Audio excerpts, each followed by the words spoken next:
अडानी के मुद्दे को लेकर संसद परिसर में विपक्षी सांसदों का आज फिर प्रदर्शन। कांग्रेस के सांसद काला बैग लेकर संसद पहुंचे। बैग पर लिखा मोदी अडानी भाई भाई। संसद में जारी संग्राम पर प्रियंका गांधी का बयान, कहा संसद का नहीं चलना दुर्भाग्यपूर्ण, हम चर्चा में भाग नहीं ले पा रहे हैं। संसद में विपक्ष के हंगामे को लेकर लोकसभा स्पीकर ओम बिरला की हिदायत, कहा जिस तरह प्रदर्शन हो रहे हैं वो ठीक नहीं। स्पीकर ने कहा विपक्ष के बड़े नेताओं के आचरण ठीक नहीं, संसद की गरिमा का ध्यान रखा जाए, सकारात्मक चर्चा जरूरी।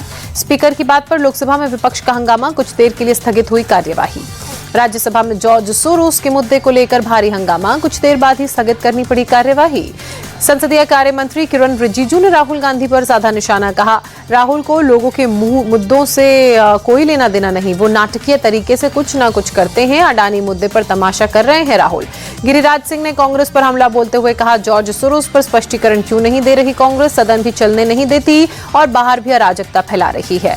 पार्लियामेंट एनेक्सी के मुख्य समिति कक्ष में कांग्रेस सांसदों की बैठक, राहुल गांधी और प्रियंका गांधी पहुंचे। इंडी गठबंधन में राहुल गांधी के नेतृत्व को लेकर संजय राउत ने कहा राहुल गांधी के नेतृत्व पर कोई सवाल नहीं उठा रहा है, वो हम सबके नेता हैं। राउत ने कहा गठबंधन को अगर कोई नहीं ताकत देना चाहता है तो उस पर विचार होना चाहिए, कांग्रेस को चर्चा में शामिल होकर अपनी बात रखनी चाहिए। लालू यादव ने ममता बनर्जी का समर्थन कर कहा इंडी गठबंधन की कामना ममता को देनी चाहिए, कांग्रेस की आपत्ति का कोई मतलब नहीं। लालू यादव के बयान पर गिरिराज सिंह ने कहा वो शुरू से ही स्वार्थी हैं, ममता बनर्जी कौन है वही जो बंगाल को बांग्लादेश बनाना चाहती हैं। बिहार में विधानसभा चुनाव से पहले सामने आया इंडिया ब्लॉक में घमासान। बिहार कांग्रेस प्रभारी शहनवाज आलम ने कहा गठबंधन में ना हम छोटे भाई और ना आरजेडी बड़ा भाई। शहनवाज आलम ने खगड़िया में कार्यकर्ताओं को संबोधित करते हुए कहा बिहार में गठबंधन विचारधारा के आधार पर बना है, लोकसभा चुनाव का स्ट्राइक रेट देखकर अगले विधानसभा चुनाव में होगा सीटों का बंटवारा। पीएम मोदी 11 दिसंबर को स्मार्ट इंडिया हैकाथन के ग्रैंड फिनाले को संबोधित करेंगे। वीडियो कॉन्फ्रेंसिंग के जरिए युवा इनोवेटर्स से बातचीत भी करेंगे। स्मार्ट इंडिया हैकाथन के ग्रैंड फिनाले में 1300 से ज्यादा छात्र शामिल होंगे। स्मार्ट इंडिया हैकाथन का 7वां संस्करण देश भर के 51 नोडल केंद्रों पर एक साथ शुरू होगा। बीजेपी ने जारी किया दिल्ली के सीएम आवास का वीडियो, सीएम आवास को बताया 7 स्टार बंगला। बीजेपी बोली सीएम आवास में 3 करोड़ 75 लाख की लागत से जिम और बाथरूम बना, इतने में डीडीए के 34 ईडब्ल्यूएस फ्लैट्स आ जाते हैं। बीजेपी ने कहा बाथरूम और जिम के खर्चे में 15 एलआईजी फ्लैट आ जाते हैं और 150 सीएनजी ऑटो।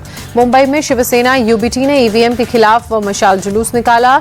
दूल्हे में छत्रपति शिवाजी की प्रतिमा से गांधी प्रतिमा तक लंबा मार्च। शिवसेना यूबीटी ने महायुति पर ईवीएम में छेड़छाड़ कर जीत हासिल करने का आरोप लगाया। ईवीएम का प्रतीकात्मक शव लेकर मार्च किया। बिहार विधानसभा चुनाव से पहले मुस्लिम वोट पर जेडीयू के कार्यकारी अध्यक्ष संजय झा का बड़ा बयान, कहा जो लोग नीतीश कुमार को वोट नहीं देते उनके लिए 2025 में हिसाब बराबर करने का मौका। संजय झा ने सीमांचल में मुस्लिम वोट नहीं मिलने पर जवाब दिया, कहा जिसने वोट नहीं दिया वो एक बार वोट देकर देखे, नीतीश कुमार ने सबके लिए काम किया है। संजय झा ने सीएम नीतीश कुमार के लिए भारत रत्न की मांग की। पूर्णिया की एक सभा में कहा नीतीश कुमार ने बिहार को रसातल से निकाला, जो काम अविश्वसनीय था वो कर दिखाया। बिहार के महुआ विधानसभा सीट से 2025 में टिकट नहीं मिलने के डर से रोने लगे मौजूदा विधायक मुकेश रोशन।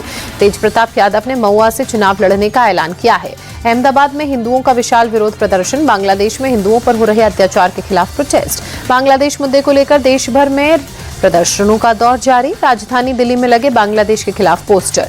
एनसीपी शरद गुट के नेता जितेंद्र आहवाड़ की सुप्रीम कोर्ट में अर्जी। प्लेसेस ऑफ वर्शिप एक्ट को लेकर लगाई याचिका, कहा धर्मनिरपेक्षता को बनाए रखना जरूरी।